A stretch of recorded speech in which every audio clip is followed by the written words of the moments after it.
น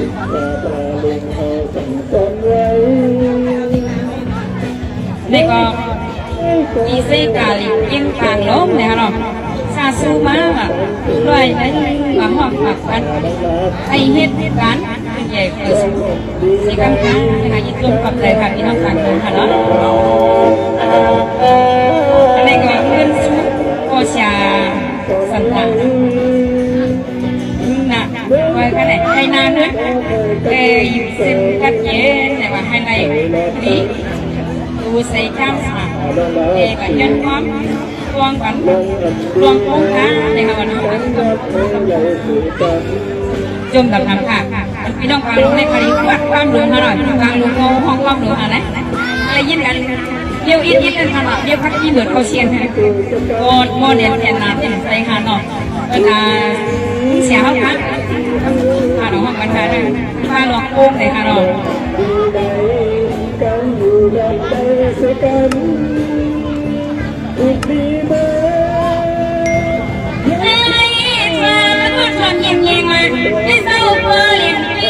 อยู่บ้านไม่รอไม่มาทำค่ะเด็กบ้านนี่ไม่เคยพ่อเลี้ยงที่เขาเกิดกันสองเขาก็ยอมไม่สู้อย่างเดิมแต่ว่าเด็กมาซ้ำมีอะไรกันล่ะสมัครไปยังเด็กพอฟังอาบน้ำแต่น้ำพอเกศนาสู่ในพี่ลอยพี่ลอยไหล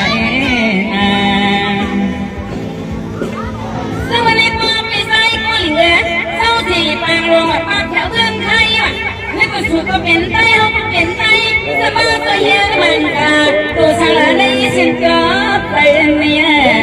เขาก็ย้อนที่ทำให้เปิดที่จีก็ไปเลยนี่ก็ย้อนมันกาเนี่ยที่ซอยก็หลิงก็เป็นที่มันก็เป็นกาเป็นที่คนใจไม่ก็นอท่ากันยินสู้หนึ่งบางมันลอยในไว้แต่มันไปออกอย่างสู้ไปข้างหน้าหลอกเงินงานให้เจ้านาก็หมางมันก็ไปหามันไปสองหมางเลยเนี่ยสวัสดีครับพี่สาวพี่เลี้ยงอ่ะหนึ่งหมางได้เส้นศิลาไปเลยเขาก็ย้อนไปฟังถ้าไม่ย้อนไปฟังบางปัญหาทำวิธีไม่ไปเล็บนั้นก็อันนั้นไปแค่ไม่รอรู้สั่งไปสามน้ำตาท่อนตาที่เศร้าก็เลี้ยงที่เป็นเก่าเขาเลยบอกเป็นคนโตกันที่ได้ยิบไว้มาครับนะหายถึงบางทั้งหลายในตัวอีกว่าจนเดียนนาฟังเวลาดูสั่งแล้วทำวันนี้นะนี่ว่าตอนตาตามคือในคนเรียกที่เศร้าก็เลี้ยงคำลาตาบริษัทจะรู้สึกว่าคือตัวนั้นตัวเองกันเด้อันนั้นไม่เอาพอยันฟังกลาฟังอีกยี่บังกลาบันที่นั้นมีบังกลาบันให้พ่อจีจึงให้มีที่มีสวัสดิ์เล็ดโอนั้นเลยสวัสดีพ่อเจ้าจ้าขี้ข้าบังลามันมีสาวพ่อเยาวันฟ้าทำหน้าพ่อถ่ายเยาหน้าพ่ออย่าว่าอันหน้าพี่น้องน้ำใสหน้าคุยกันเนาะอันคนก็เยาก็ลี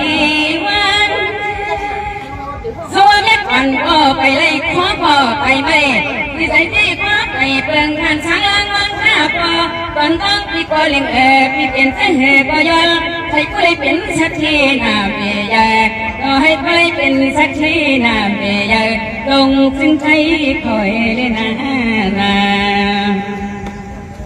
สวัสดีพ่อทุกคนพี่สาวก็เลี้ยงย้อนไม่เป็นไรให้กับตันตาพี่น้องราชิวก่อนแล้วอันที่ตาจองไม่ก็ไปตะลิดด้วยหันอันตั้งแต่เดียวก็ดีหมอ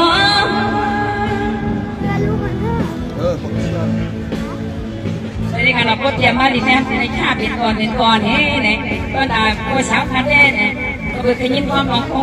ความจำพรฐานหน่อยอันนี้ก็ได้ไปนั่งอยากถามปลาชิวนะครับชาสมาบันนั่งจากเขาไหวย้อนสุวรรณเขาน้ำเสียงขาว่าใครที่มันมีความกดดันเลยว่าสิริเพชรนั่งเสียงตามนั่งขนาดนั่งเสียงตามก็เลยตามได้เลยเนี่ยนี่ก็เป็นของไปยิ้มความรู้ผ่านนะสวัสดีกูชามาตั้งแต่ปี2000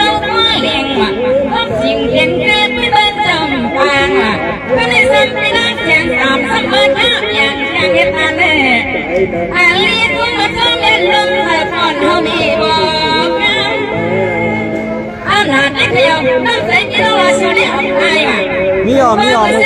เพียงค้าเงินใบพี่น้องเจ้าลอยหลอกเขาก็เป็นพี่น้องเสียคำหน้าเสียงตัวทำให้ในประมาณพวกยาพี่น้องเสียคำอยู่มันสู่ที่รักเลี้ยงไหลนะในวันนี้พี่น้องเสียงสามเบอร์มาคนไทยได้เปรียบขลาสู่พี่ว่าหังเราเลียมันยิ่งวันไทยสว่าเศร้าเสียฐานะพันแรงเล่นกันเหมือนไทยมาหวังแก้วกันเหมือนไทยมีตาลายนิเดียนอีละนะ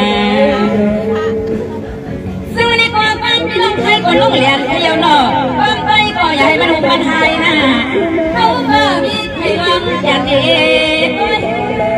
วันนี้ศาสนาใส่เส้นยืดมาอยู่เป็นไทยที่แต่ก็คิดได้อันถึงการลอยหนึ่งไปยุทธามด้วยกว่านี่ก็คิดทางว่ามาบักยี่เลี้ยวปีนลงสักทีนี่น้อยพี่อยากชีว่าเลยหุ่นยินหุ่นอยู่หุ่นด้วยสิหุ่นอยู่ด้วยศาสนา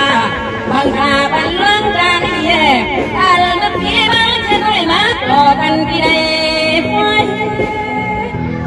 ซึ่งว่าพี่น้องเสียงสามนาบ้านนาเมก็เป็นพี่เสียงตามว่าหรือบอกเล็กกว่านาโลสั่งนึงคุย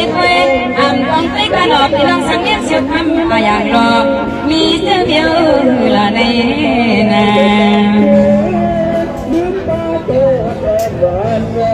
ซึ่งวันนี้ก็ประกาศพี่น้องเสียงสามว่า